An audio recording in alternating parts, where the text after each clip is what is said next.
everything comes to the floor in such a hyper-partisan manner. I would argue that it's already in the Constitution. We've overtaxed people. People like to legislate by emotion. It's important to address when the governor oversteps his boundaries. I'll pull up my pocket version here. 1,000-page omnibus bills that nobody knows what's in. And welcome to another episode of the Omnibus Podcast, where all subjects are germane. I'm your host, Jeremy Munson, a state representative from District 23B in southern Minnesota, down south of Mankato, and I've been in office for about 5 years, and I'm happy to do the podcast to talk about legislation inside the Capitol and also to talk with the guests on the show that we have reoccurring. Walter Hudson, to introduce yourself. My name is Walter Hudson. I am a sitting city council member in the city of Albertville on the northwestern outskirts of the Twin Cities metro area. I am a activist and former commentator. I used to have a radio show on Twin Cities News Talk, AM 1130 here in the Twin Cities, and once contributed to PJ Media and was an associate editor for David Horowitz's Newsreel blog. So my experience spans the gambit from activist to professional commentator to now public servant. So a little bit of everything. And Shane, introduce yourself. Yeah. I'm Shane Parr. My experience doesn't really span any gamut at all, but that's all right. I'm kind of given the perspective of the average voter here in Minnesota, and I'm just a guy that has done radio for years, and that's about it. So no politics or anything like that, but I'm glad to be able to join in with you guys and give my perspective, and also, get these awesome takes from you guys each week. It's cool to learn. Yeah, well, it's great to have you with us, Shane, because you keep Walter and I out of the weeds as we get into public policy and state government finance and stuff. You bring us back to reality and say, hey, wait a minute, as a regular voter, I don't know what you guys are talking about, but, right. explain it. So that's really been helpful.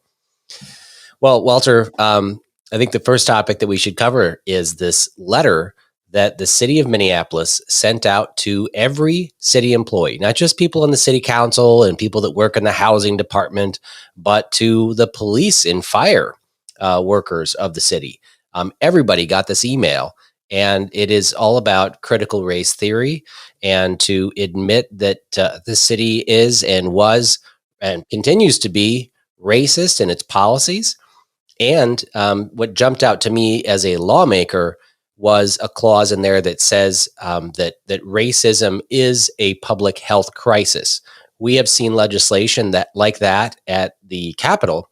And when you designate racism as a public health crisis, it means that you should be using healthcare dollars, which is the largest portion of most government's budget. You can start using public health dollars and directing that towards handling racism and buying that down, so to speak. And so that was jumped out at me as a big concern. But from your perspective, what did you see? Where did you take issue with that letter?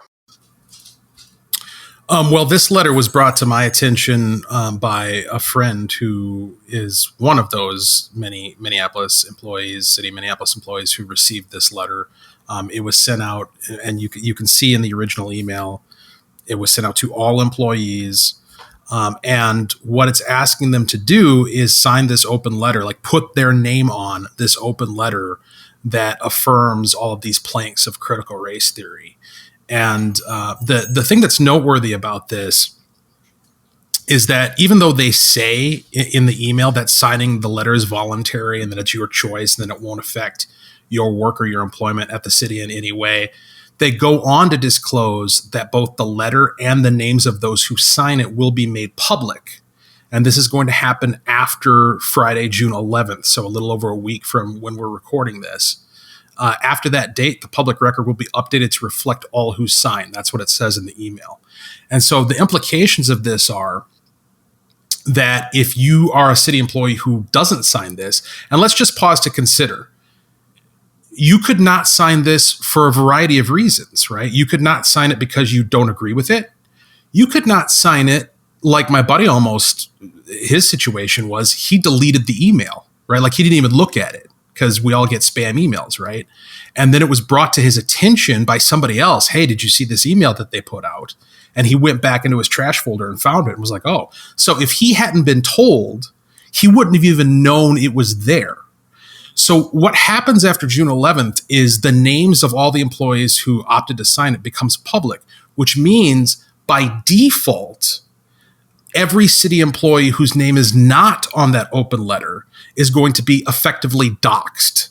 They are going to be outed as not being a signatory, as not agreeing with the statements in this open letter. Now, again, maybe that's intentional, maybe it isn't, but regardless, this is the city council telling their employees that whether they like it or not, one way or the other, their position on critical race theory and the critical race theory Black Lives Matter narrative is going to be made public. Now, what do you think is going to happen to people whose names are not on that letter? They say this isn't going to affect your work with the city in any way. Wink, wink, nod, nod. Yeah, right. But what do you think is going to happen with all the activist groups? You think they're not going to notice that this letter was put out? They're not going to comb through the records of all the employees you're not going to see some, I know City Pages isn't a thing anymore, but some equivalent of a blog somewhere or a left-wing rag somewhere that puts out a list of all the city employees whose names were not on the holy grail of critical race theory acknowledgement, basically calling them all racists, inferring that they're all white supremacists, trying to cast the police department in particular, firefighters, first responders who don't respond to this as not adequate to perform their duties, people who shouldn't be part of the force. And then when it comes to disciplinary proceedings, if an employee ever steps a toe out of line, they're not going to make it overt, but they're going to go back and look at this, right? They're going to be like, well, is this guy one of ours or not? Is this somebody who we want with us, who's going to fight the good fight for social justice? Or is this somebody who we need to get rid of? And they're going to start selecting how they go about their disciplinary procedures based upon who signed onto this thing and who didn't. It's incredibly insidious. And I believe, I wrote up something that it hasn't been published yet, but I cited the fact that political anonymity is a right that has been recognized in the judicial system. It's been recognized by the Supreme Court of the United States. The ACLU describes the right to anonymity as a fundamental component of our right to free speech. There are several cases that have made their way through the judicial system that have established the precedent that the anonymity of individuals engaged in personal political activity, such as passing out leaflets or gathering petitions, should be protected. Certainly, the argument can and should be made that this qualifies under that. This is the city of Minneapolis violating the rights of their employees by effectively removing their anonymity to their political speech.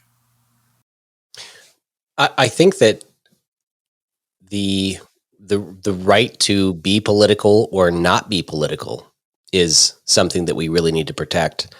Keep in mind that Amen. The city of Minneapolis is not a private employer. This is government. Right? In the First Amendment, which so many people try to hold up, especially in the debate about whether Facebook and Twitter should be able to censor you. And I have to correct conservatives all the time on this is, they're a private company. They can do whatever they want, their policies for their employees or how they treat the public. The First Amendment only applies to government, restricting people's right. Whether you're talking about, creating little free speech zones on college campuses, which is unconstitutional, right? Everybody should be able to express themselves all over campus. And then the city of Minneapolis, when the city or state government does something like this, they are infringing on people's First Amendment rights to, say or not say something.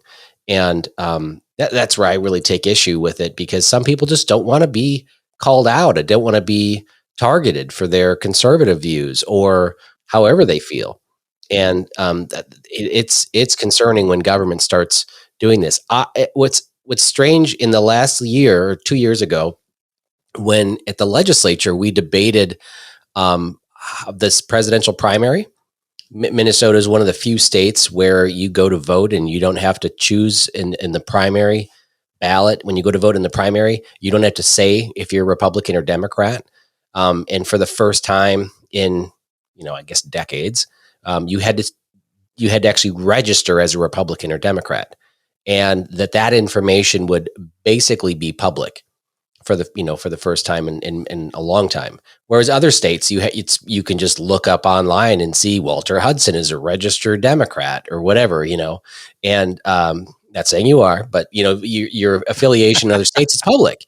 That issue, when that legislation came through, we heard from people that were supposed to be nonpartisan, people that were on city council members, county commissioners, school board members, and the media.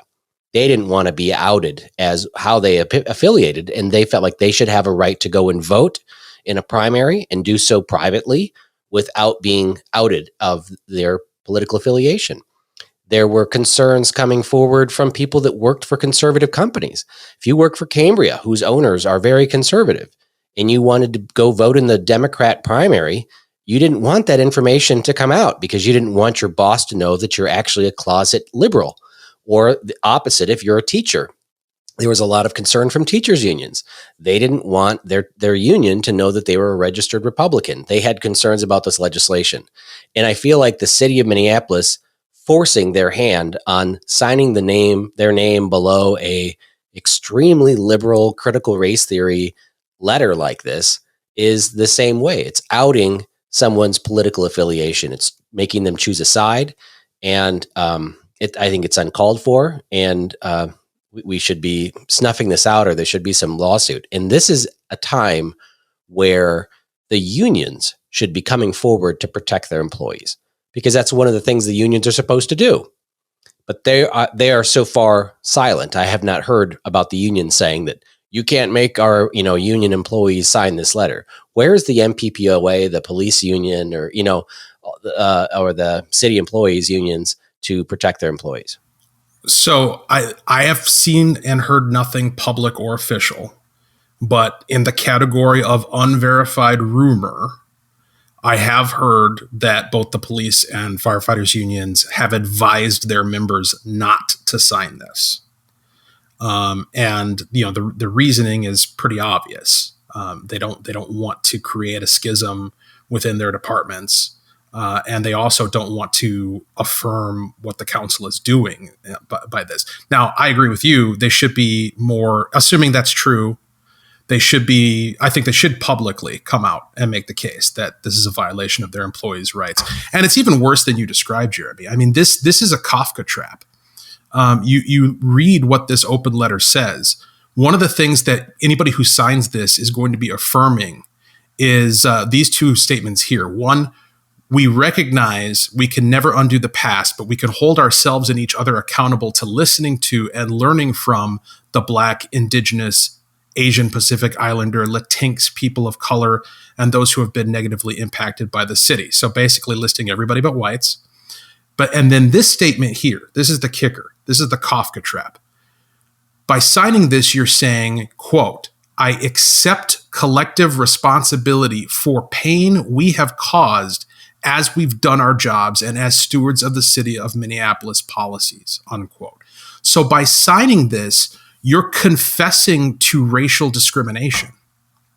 And the Kafka trap is that if you don't sign it under the premise that you're not confessing that, you don't admit to being part of any racial discrimination, that's not something you have done or participated in, by refusing to sign it, you're setting yourself up for them to claim that you're a racist, right?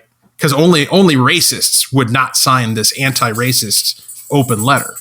And so no matter what, you're guilty. You're guilty if you sign it because you're confessing to it.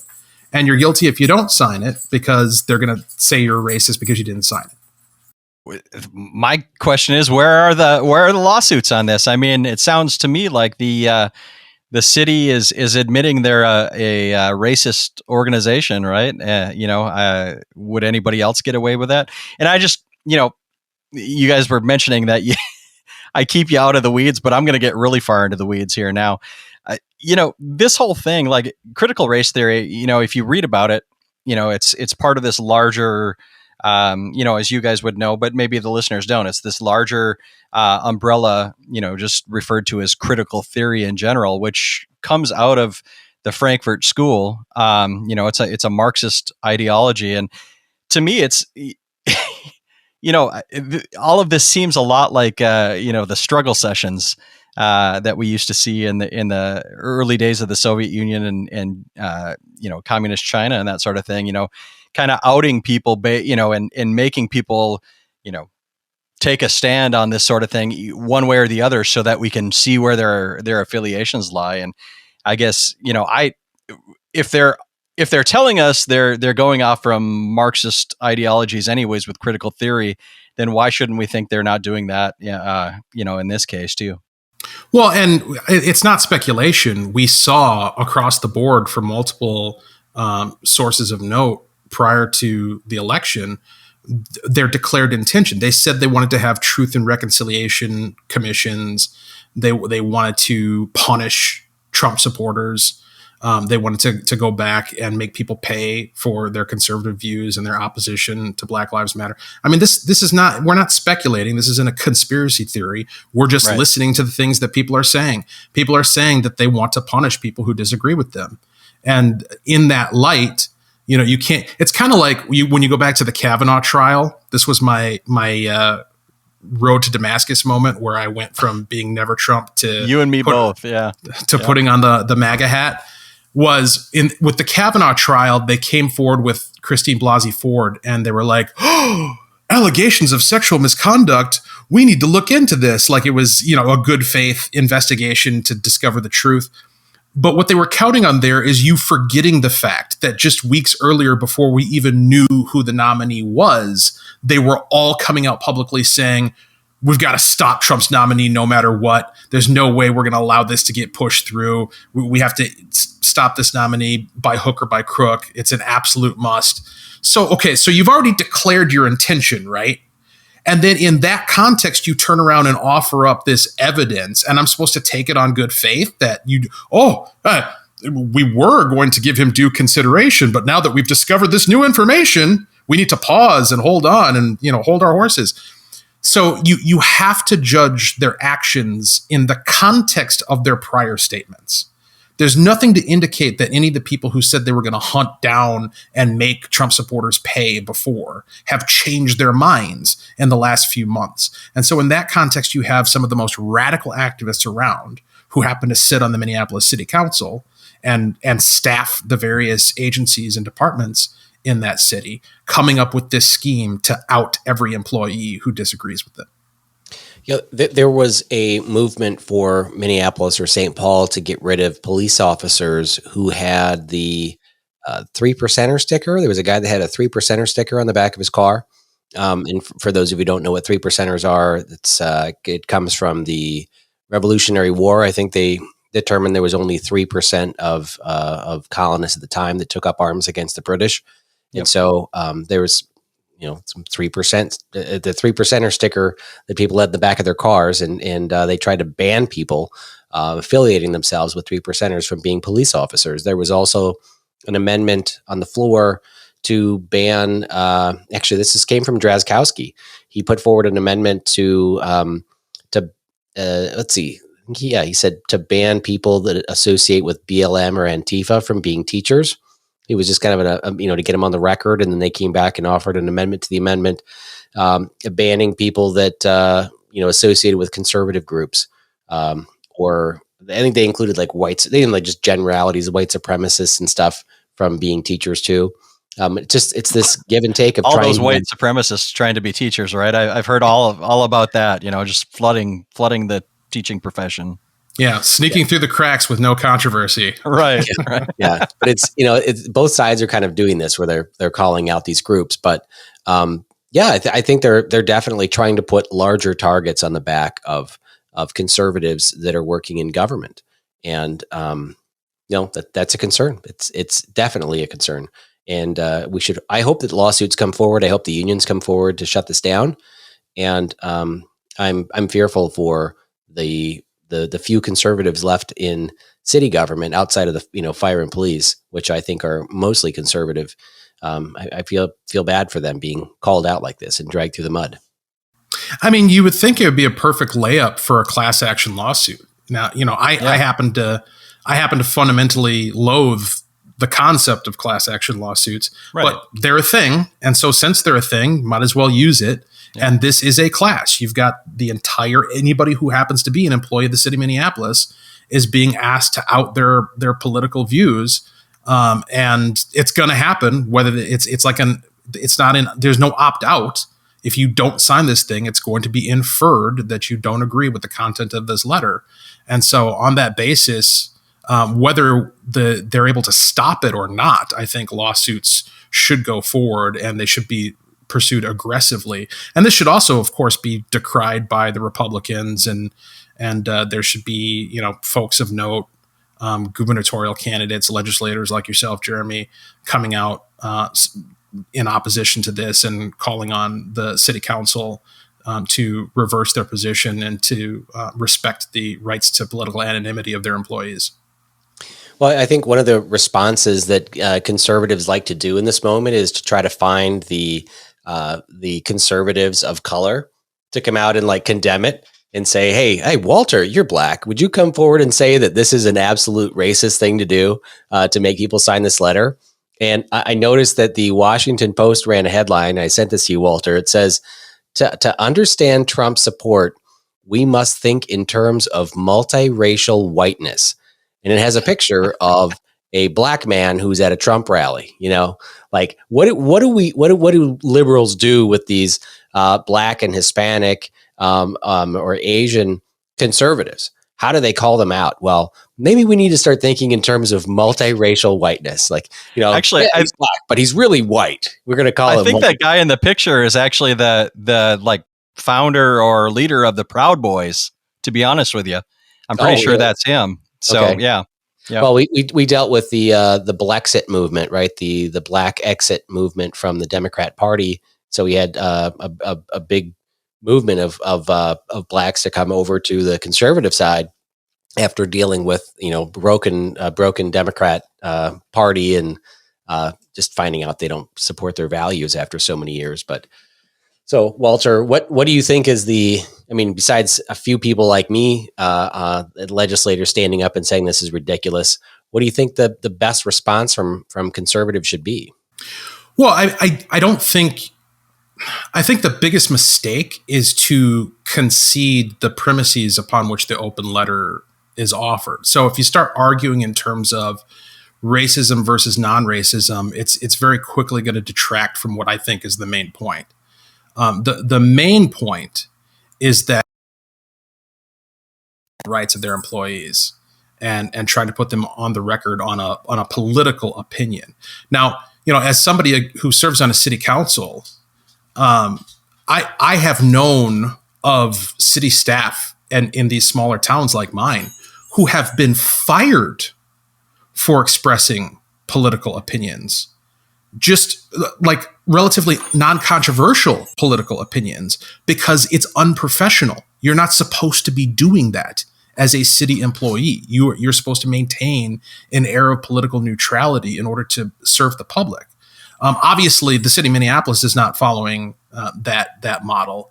But the fact that they are so aggressively advocating for particular political positions and demanding that their employees disclose whether or not they're going to do the same is something that, regardless of the content of the message, look, you could put forward an open letter that says, hey, we affirm the premises of the Tea Party. We're for constitutionally limited government and free markets, and we're any employee who signs on to this, we're going to disclose your name by June 11th, and if you don't, then by default you're going to be a communist because you didn't.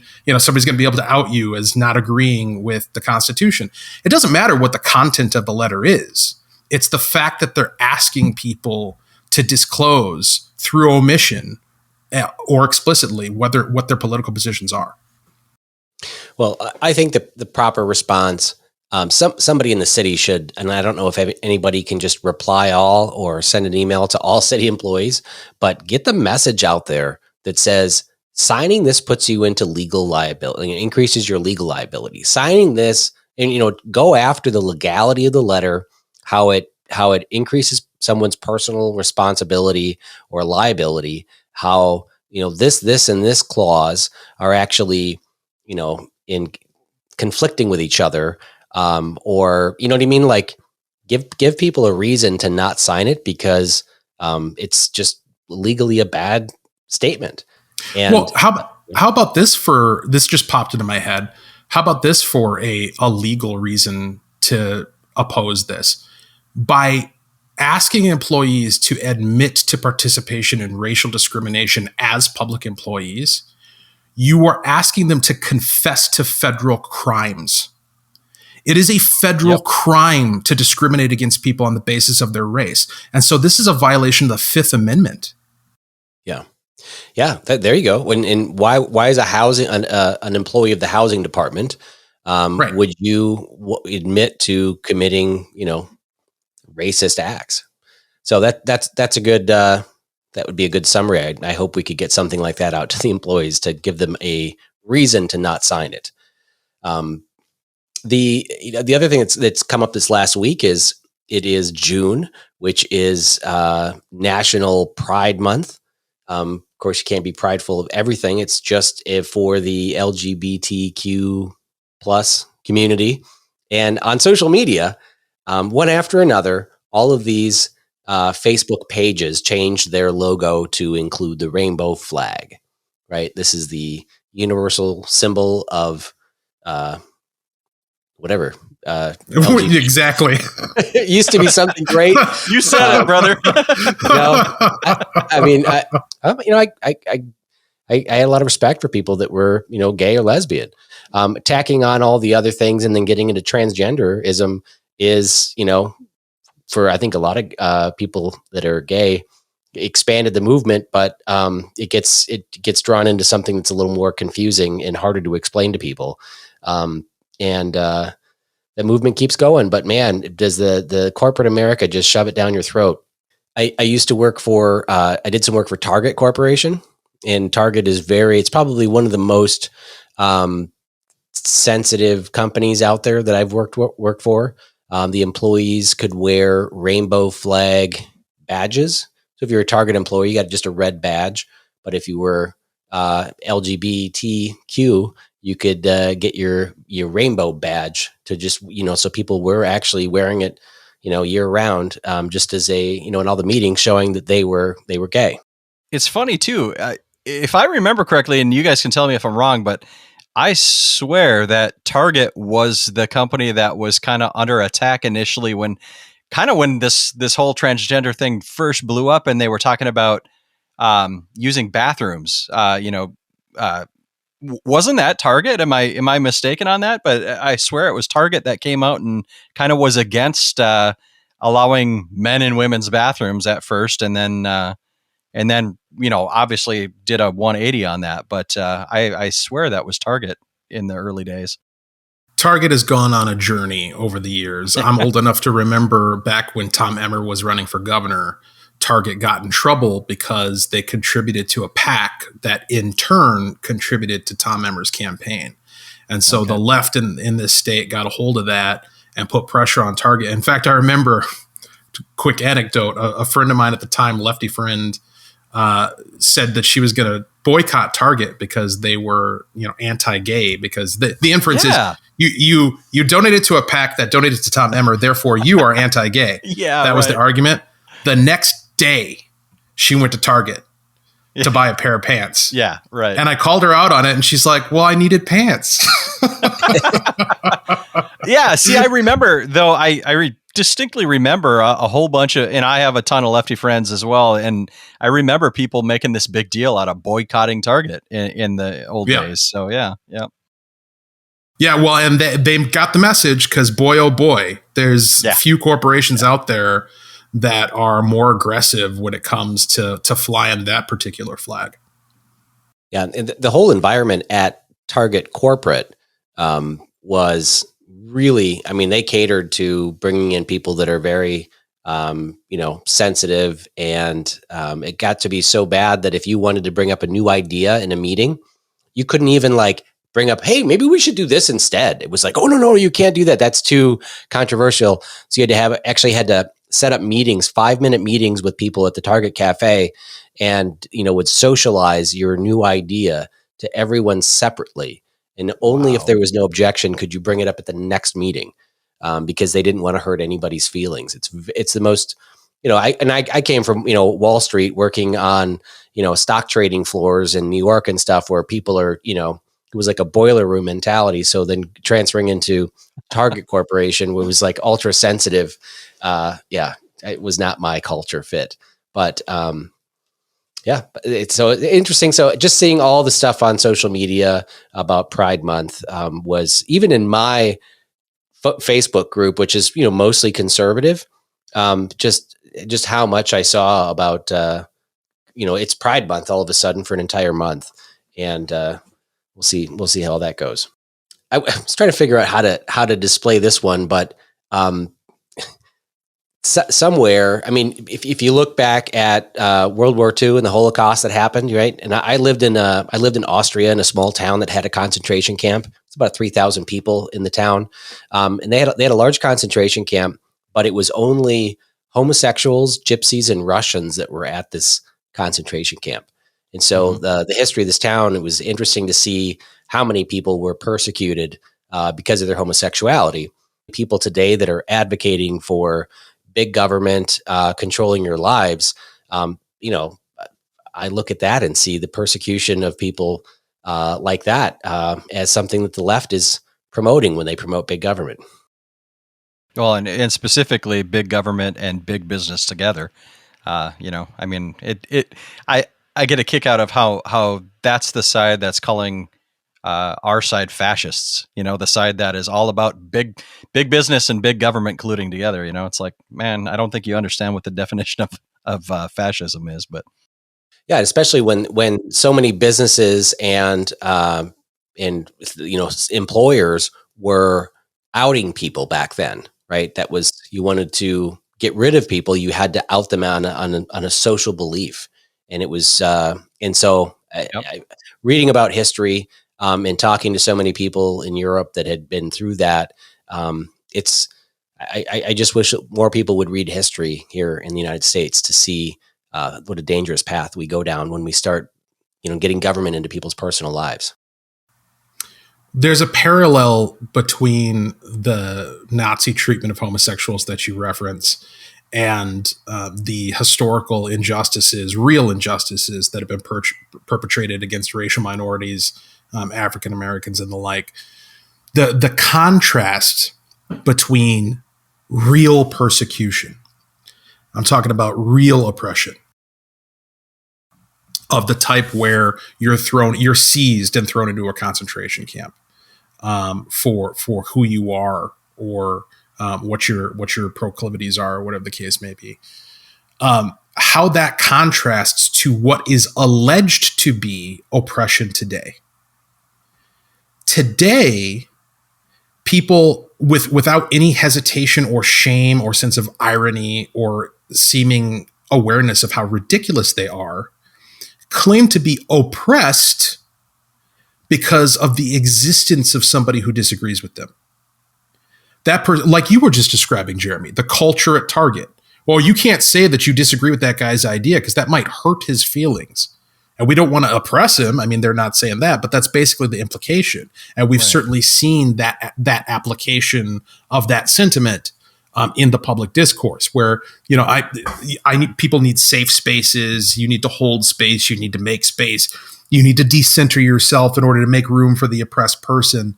The idea that I need to be in this cocoon where there's no criticism, not only no criticism, but I need to be surrounded. You want to talk about Pride Month?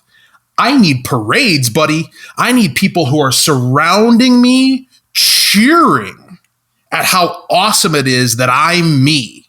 It's me for a solid month. That's what I need. And anything less than that is oppressive. The contrast between that and actual oppression of the type that you're referencing, Jeremy, is noteworthy, to say the least. What else is in the news? I see that China reported its first human case of the H1N1 bird flu, a new strain of this deadly bird virus, where a 41-year-old man had contracted this. It might be the world's first case of this deadly bird flu. Just like, was it the Spanish flu? I think was a bird flu too. Spanish flu was a swine flu. Was a swine flu? Yeah. What was the big plague? Was a bird flu. Or we've had these normal bird viruses that just rip through the human population. Mm-hmm. And I noticed that it's, as everything is caving in on China, right? As more and more is exposed on how this was actually created in the lab, it's like the easiest distraction. Hey, look over there! It's a bird flu. Right. It's like the next one, and it has people concerned as this house of cards is starting to fall. We've seen now with 3,200 emails from Dr. Fauci that were made public through a Freedom of Information Act.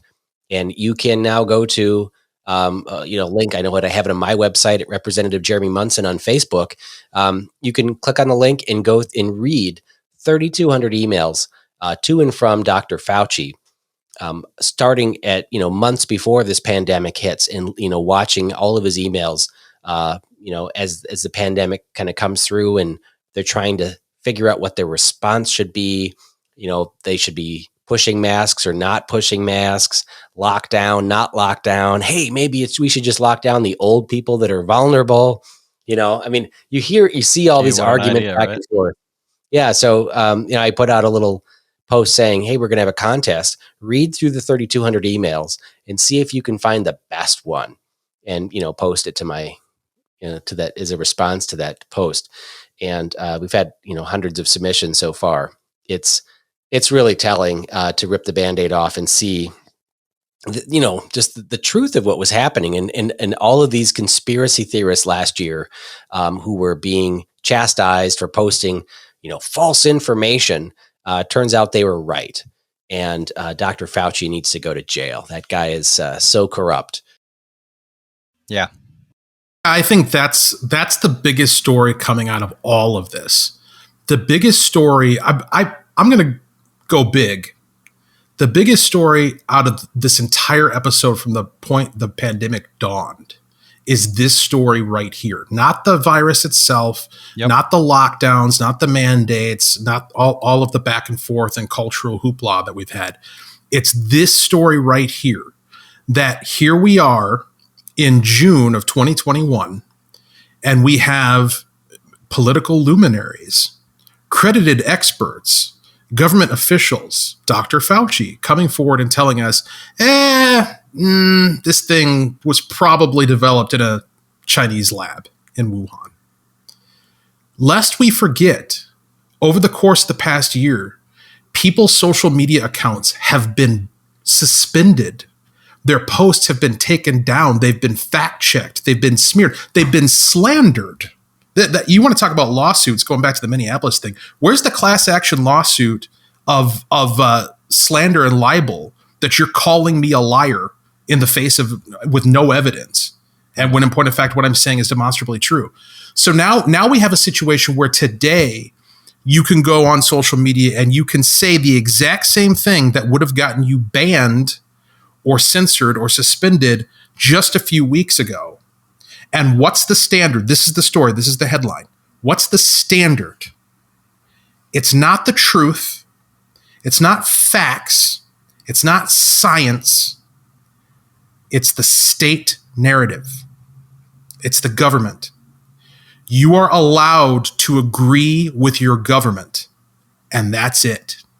If you disagree with your government on their important, crucial narrative of the moment, then the position of big tech collectively, Facebook, Twitter, Google, YouTube, the whole lot, is that we are going to censor you.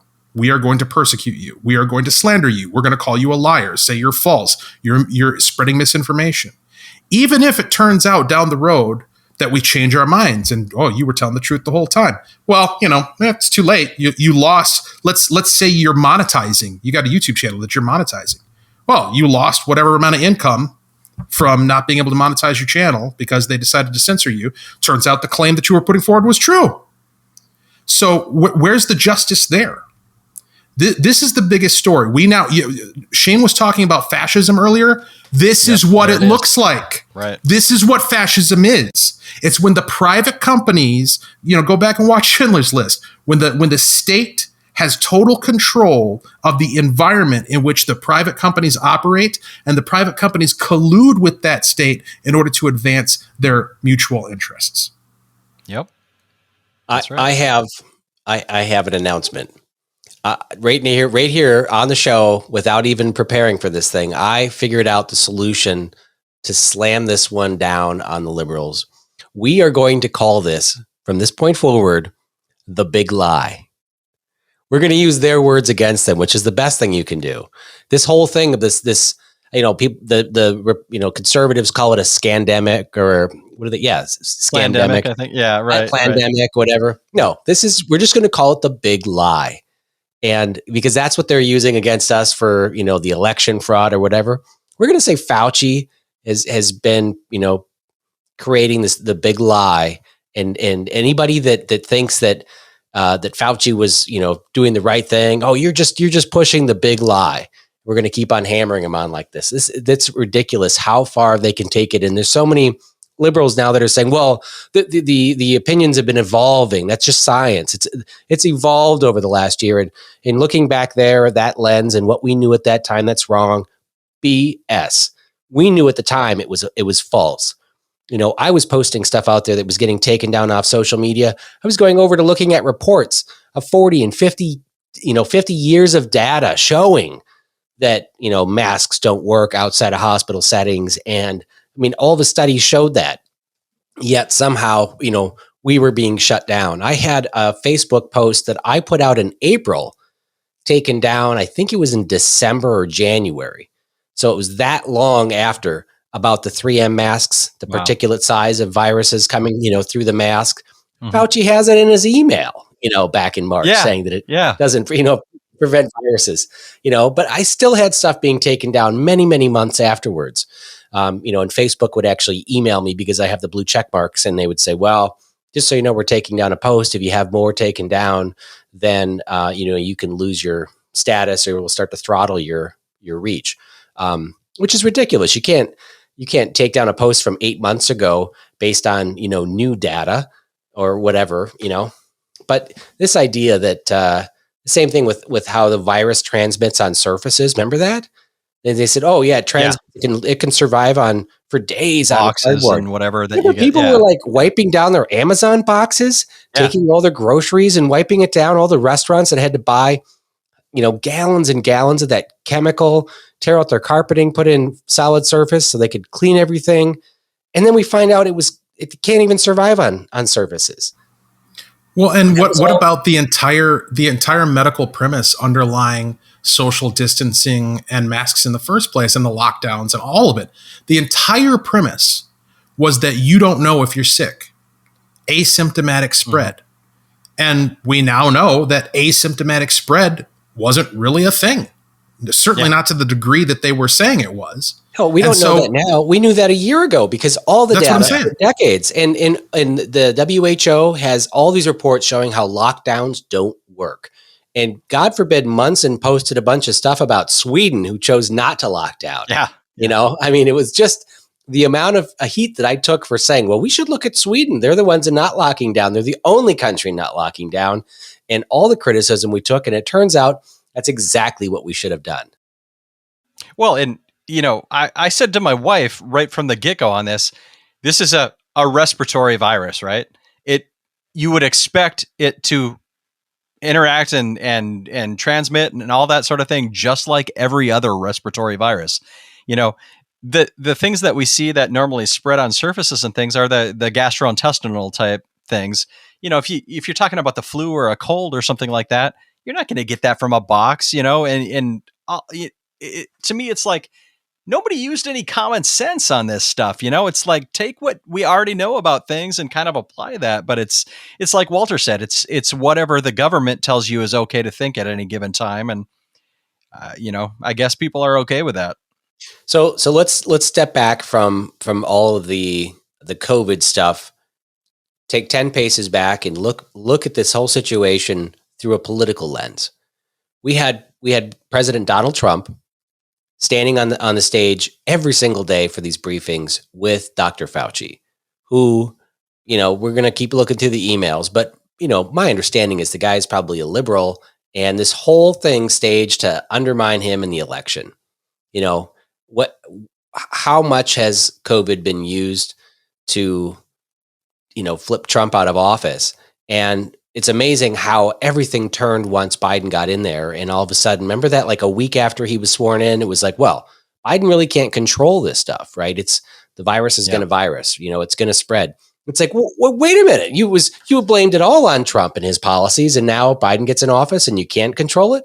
But from a political standpoint, do you think Trump lost because of the virus? Or, I don't want to challenge the people thinking that it was all the election side of things, but do you think that the media really pushed Trump out of office using his response to the pandemic and everything? Yeah, I think 100%. My wife and I have talked about that all along, and we've never been big Trump people. I'm kind of like you, Walter, where it's, it was the type of thing where about the Kavanaugh hearings, about that time, I kind of started coming around and realizing, not that I like Trump, but that the media and the left is so corrupt on these things, and they'll use whatever tactics they can to just lie to us. Yeah, because the economy.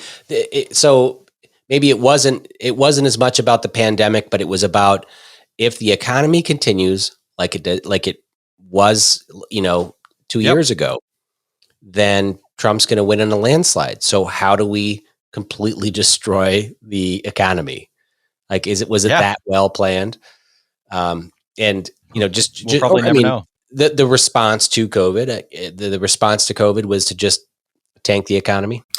So my credibility as a political prognosticator was completely decimated in 2016, like so many people's, because I was very loudly and confidently saying that Donald Trump was not going to be elected president of the United States. And that if he somehow was in an alternate universe, Earth 2, where it's possible for him to become the president, it's going to be terrible for the Republican Party. It's going to destroy the conservative movement and blah, blah, blah, blah, blah. I was, of course, I was wrong about all of that. But here's one thing I was right about. One thing. Believing this stuff matters. Actually being a conservative matters. Donald Trump is not the president today because in his heart of hearts, he doesn't believe this stuff. He doesn't have the ideological convictions that we have.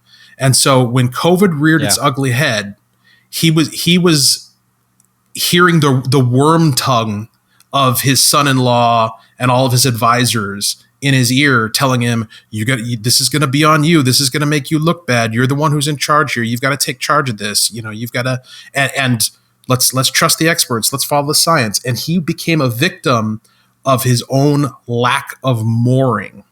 Look at what Ron DeSantis is doing right now. Look at what Ron DeSantis has done since the beginning of all of this. The only way you get action like that coming out of Florida from Governor Ron DeSantis is from a guy who believes this stuff and knows why he believes it. Donald Trump would be president today if he had taken a Ron DeSantis approach to this thing from day one. Yeah, and I would say like a Kristi Noem response too, where she said, I'm putting my faith in the people to make the right choice. I did hear kind of an insider's view. So from the state legislature in South Dakota. So evidently Kristi Noem put in major COVID restrictions right away and just locked everything down for about 3 days until the legislature voted to end her powers to do that. And then she did a complete 180 and has been on the right side of things ever since. But there are a lot of Republican governors who went the wrong way. Like you said, Walter, where they just said, well, I have the power to do this. I'm going to save people.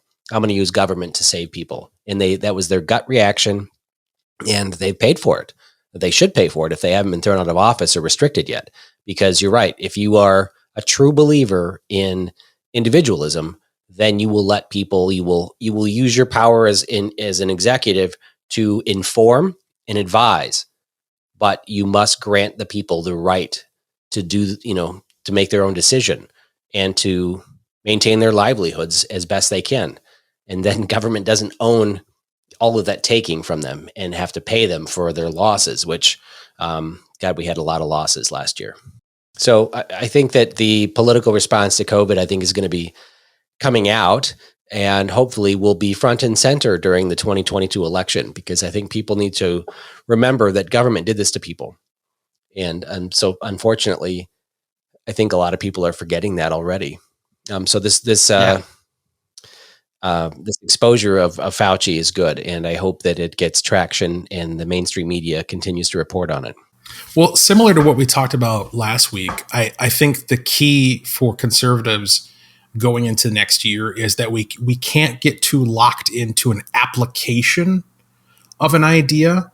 We have to be able to identify what the idea is and apply it to whatever's going on in the now. So I don't know if talking about COVID in 2022 is going to be a winning strategy. I don't know if talking about lockdowns or Fauci or mandates or any of this stuff is going to be a good strategy in 2022. People might be beyond it. They don't want to be reminded of it. They don't want to think about it. But ideas like the one we identified earlier, which is that we now live in a effectively fascist scenario where big tech is punishing its users for not agreeing with the state. And indeed, it's not just that you need to agree with the state, you need to agree with it at the right time. Because if you agree with them out of sync with when their narrative needs to go out, then you're going to get punished for that. So it's not even, well, I'll just look up something that Fauci said and then tweet it out. No, if it's not the narrative for right now, you're still going to get punished. And so that isn't going to change. People's focus on COVID might change. People's focus on lockdowns and mandates might change. But the fact that that's the way things are is not going to change. And so what we need to be looking out for as conservatives is the today's application of that phenomenon and be calling it out. And we can call back when we got an audience of people who are open to it. We can make callbacks to COVID and mandates and all these things. But we got to identify their strategies and identify their tendencies and the threat, and then call out the threats as we see them popping up in new ways going into 2022. Well, we don't have major campaigns starting quite yet for 2022. Obviously, the governor and Scott Jensen and a couple of other gubernatorial candidates have started their campaigns.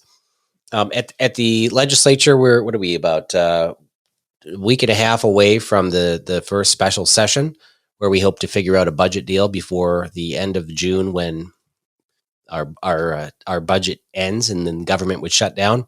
There's negotiation going on between Gazelka, Hortman, and the governor still to try to figure out the budget, and then also they'll start figuring out policy. One of the things that came up was ending the emergency powers. Ending the peacetime emergency, which is just the temporary thing that the governor has put in place that gives him these unilateral lawmaking authority powers. But they are also talking about changing his powers to say you can no longer reissue another emergency after Gazelka effectively buys your freedom back, right? He's going to negotiate the budget in exchange for the governor ending his emergency, which is buying your freedom, right? And we're also talking about some possibilities of altering Chapter 12, which is the Emergency Powers Act, to prevent the governor from doing this again, which would be the Never Again bill, or making the legislature positively affirm any extension to the emergency, which would be an improvement from where it's at, but still pretty weak, and the governor could just have unlimited powers for 30 days at a time. Another thing that would happen if the governor ended his emergency, it would end the Department of Health's authority to retroactively write law and change law under 17 different chapters of Minnesota law. Well, what this means for people listening, because it gets complicated, but during 1 year ago this month, the legislature came into a special session, and COVID was ripping through the state. People were scared on the Republican and Democrat side. There was only a few of us that actually read this stupid omnibus bill that came forward for COVID, like emergency funding relief and blah, blah, blah. And buried in this huge bill, it said that we would grant the department or the commissioner of health or the commissioner of human services the authority to alter any law in these 17 chapters of law. And it's like whether we have in Minnesota the strictest controls on your patient health records. We don't share it with people. It's more restrictive than HIPAA. And that's one of the chapters of law that they can change. Are you worried about your health records being shared? Well, the governor decided that he was going to share your COVID results with all of the emergency responders in the state, so that if anybody was called to your house, whether it was a fire or for somebody was in there attacking you, that they would be able to notify the police or fire or EMS to say, hey, Walter Hudson or this person at this address has tested positive for COVID. So that was a concern. It was sharing personal health records. Well, if they're breaking Minnesota state law before the emergency is ended, the Commissioner of Human Services can go quickly rewrite law so that they weren't breaking law. And that authority still rests with the Commissioner of Human Services today because of the emergency and because of the stupid law that Republicans and Democrats voted for a year ago. So there's a bunch of things that will end when this emergency power ends. And hopefully we can use things like this, stupid law that passed as a reason to hammer on the executive branch to take back, their authority to write law. So they can't do this to us again. That was a bad mistake by lawmakers. They should all be slapped for it. And we should never let that type of thing happen again. And at the same time, Republicans are saying, well, you should never have given the governor the unilateral authority to write law. It's like, you guys did it just last year by giving his branch the authority to do this. Right. Idiots. Yeah. It's astounding. How this doesn't absolutely terrify other voters on that side of the spectrum. I don't get it, man. That worldview is so different than mine. I mean, that's terrifying. Yeah, and I brought up on the House floor when they did have a bill come through that would authorize the Department of Human Services to share information with responders. So what are we going to do? Is it going to happen for HIV and for any communicable disease? Hepatitis C, you want your information out there, but specifically for HIV positive, patients who test positive, the reality is you're never going to know everybody that tests positive for disease. And so all emergency responders have to walk into every situation with a mask, gloves, ready for action in case they have some disease. That, there's no reason to share people's personal health records with emergency responders. Dumb. Yeah.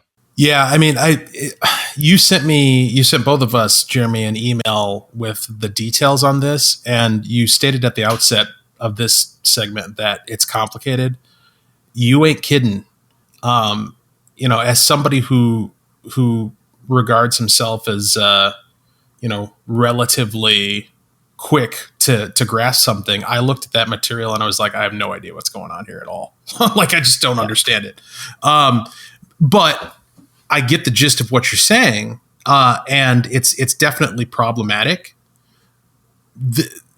I think, again, looking at next year, looking at the electoral leverage that a topic like this has, there's going to be an audience, mostly the conservative activist set, that's going to be open to and moved by your in the weeds explanation of what that is and why it's bad. I think the average voter, and Shane can speak to this, I think the average voter on the street, all people care about is, was I kept safe? Was I who? I don't care how. Yeah. I don't care who. Were they doing what, in my view, was the thing that keeps me safe? And if the answer to that is yes, then I don't care how it functions. I don't care how it works. Well, you remember the CCAP fraud that came about a few years ago when Fox did a story about Somalis bringing suitcases of money over to Somalia, and they traced it back and found out these people had created daycares that didn't exist and were being paid like $17,000 a year per child they were supposed to be taking care of, and there wasn't anybody. Yep. There wasn't even a building there. Right. And that, I mean, the CCAP fraud was out of hand. It's like $240 million a year of taxpayer money that goes to pay for, subsidies or full pay for people's kids. And are there people that really benefit from this? And it's part of society that could be justified to say, if you're a single parent and you're trying to, get off of welfare and go get a job, that you need childcare. Yeah, it can benefit society. But there's also, dual income families, right? People whose parents both choose to work, and one person's working a job they're making 30 grand a year and they've got 3 kids. And so the taxpayers are paying $45,000 a year to take care of their kids, and one person's only making $35,000, and their kids are in daycare for 9-10 hours a day, and not with their parents. It's a tough situation, but that whole CCAP fraud exposed a lot. There were some reforms put in place, and there were people that were losing their childcare subsidies. But one of the provisions of this chapter of law allowed the Commissioner of Human Services to go back and write all the new CCAP laws. So they basically suspended the requirement that you have to show proof of income, proof of residency. I mean, they expanded the social safety net to include so many more people, removed any of the reporting requirements. I mean, they went backwards on accountability and transparency for so many of these social programs. And as you know, Minnesota is just a magnet for people that want to be on the teat of government, and it's going to be so hard to throttle that back and to restrict it so that we can take care of the people who need it most, and get the people off the system who are taking advantage of taxpayers.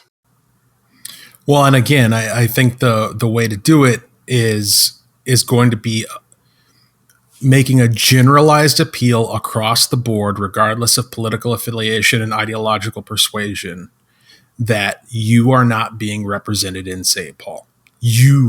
Whatever your view is, nobody cares in St. Paul. Nobody. Because, and everything you've just described in the last 5-10 minutes or so is just examples of that. It's them saying, well, we don't care what the law says. We're going to do what we want. We don't care what the people want. We're going to do what we want. We're going to reward our constituencies. We're going to, pad our political coffers of our allied nonprofit groups. And so I think the theme for the Republican challenge in 2022 has to be populist. It has to be about putting people back in charge of their own government and their own policies, and restoring the value of your representative in St. Paul. Because right now, whoever that guy or gal is, they can make noise, but nothing that they write into law actually has effect if the governor decides under the status quo to just upend it. I want to end the show on a positive note. If you guys can think of some positive news in the last week. One positive note that I'll bring up is that the $8,000 a week dog kennel that Governor Walz created by putting all of our government in the state inside of this kennel in St. Paul, this chain link fence they wrapped the Capitol in, it has finally come down now. So nice. Now that the legislature has left for the next 7 months, now you can come in because we're not there anymore. But that's good news, and I hope it stays down. Really? You know what I mean? Is it really good news? I think it's good news. I mean, I go to so many protests at the Capitol, and when I have to walk, 8,000 steps to go like halfway out the tunnel to the other building and then across the street again to go join the protest, it's frustrating not being able to go inside the rotunda, make noise. So I hope it stays down. I'm glad that we didn't buy it. I'm glad we were renting it, but spending $500,000 on, I don't know, a few thousand feet of chain link is pretty depressing. But I hope it doesn't come back. And I think it's the people's house is now open to the people. I just worry that it's one of those things, kind of like we talked about last week a little bit, where is it just kind of a pacifier until to kind of get us through this next political season and show us that, things are back to normal now. But yeah, I agree. It's, that's the way it should be. Walter, you got some good news for the week? Well, I can try to spin this as good. I think the good news, that has emerged over the course of the past year, the speed with which the news cycle occurs and the rapidness and extent to which the narrative shifts from moment to moment is so radical that these memories that pop up on Facebook have become extraordinarily useful for making points. Because, we were talking about the difference between what Fauci's saying today versus what he was saying a few weeks ago or a year ago or before this even started. There was we just commemorated the 1 year anniversary of bringing our dog home. We adopted a dog a year ago on June 1st. And that post popped up in my Facebook feed. And I noted that as we were driving through Minneapolis to get our dog, all of the businesses were boarded up and they all had messages spray painted on them along the lines of Black Lives Matter, white silences violence, and all this sort of stuff that was sympathetic to try to ward off people from tearing down their businesses. And at the time, I was making the point that because the major media narrative was that it was white supremacists who were responsible for the violence. They were infiltrating peaceful protests and burning things down and breaking windows and harming businesses. And my point a year ago was, boy, it sure looks, it's pretty bold, a pretty bold move on the part of these business owners to be boarding up their businesses and teasing all of these white supremacists by putting BLM spray painted on the plywood, right? It's kind of a weird move for a business owner to make who thinks that white supremacists are coming to town to burn his business down. Well, of course, now we know a year later, there were no white supremacists. All right. It's a narrative that even the left abandoned very quickly because it fell under the weight of evidence to the contrary.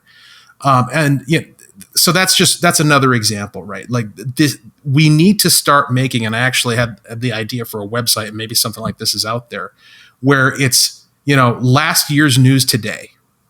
And you could have it sorted out to where it was like last week, last month, 3 months ago, last year on this date, what the headlines were and what the news was, because the contrast and the shift in the official narrative and what's true and what's been fact checked and all that, it exposes the lies that were being told by the powers that be. That is a positive thing.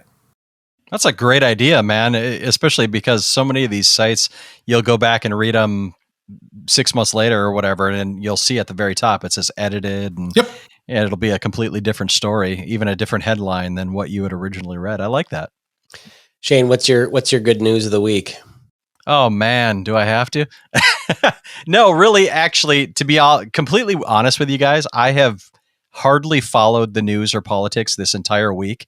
I have kind of taken the week off, and I got to say that, we've had absolutely gorgeous weather, and that's my good news, is just taking a breather from it all and kind of leaving this crap out of the way a little bit. How's that?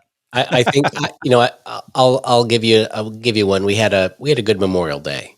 I think there was a lot of love for our veterans online, and I think it was. I think overall, after the president and vice president did their stupid, have a great long weekend, stay cool, y'all. They were corrected by the outpouring of hatred towards them on social media. They finally corrected it, and they both had good posts. And I think I just saw a lot of people going to cemeteries and paying their respects. And I think it's a good Memorial Day. It should be a month. It should be like Pride Month. It should have Memorial Month, but one day a year for recognition of those who gave their all to expand liberty. Was a good day for most of us.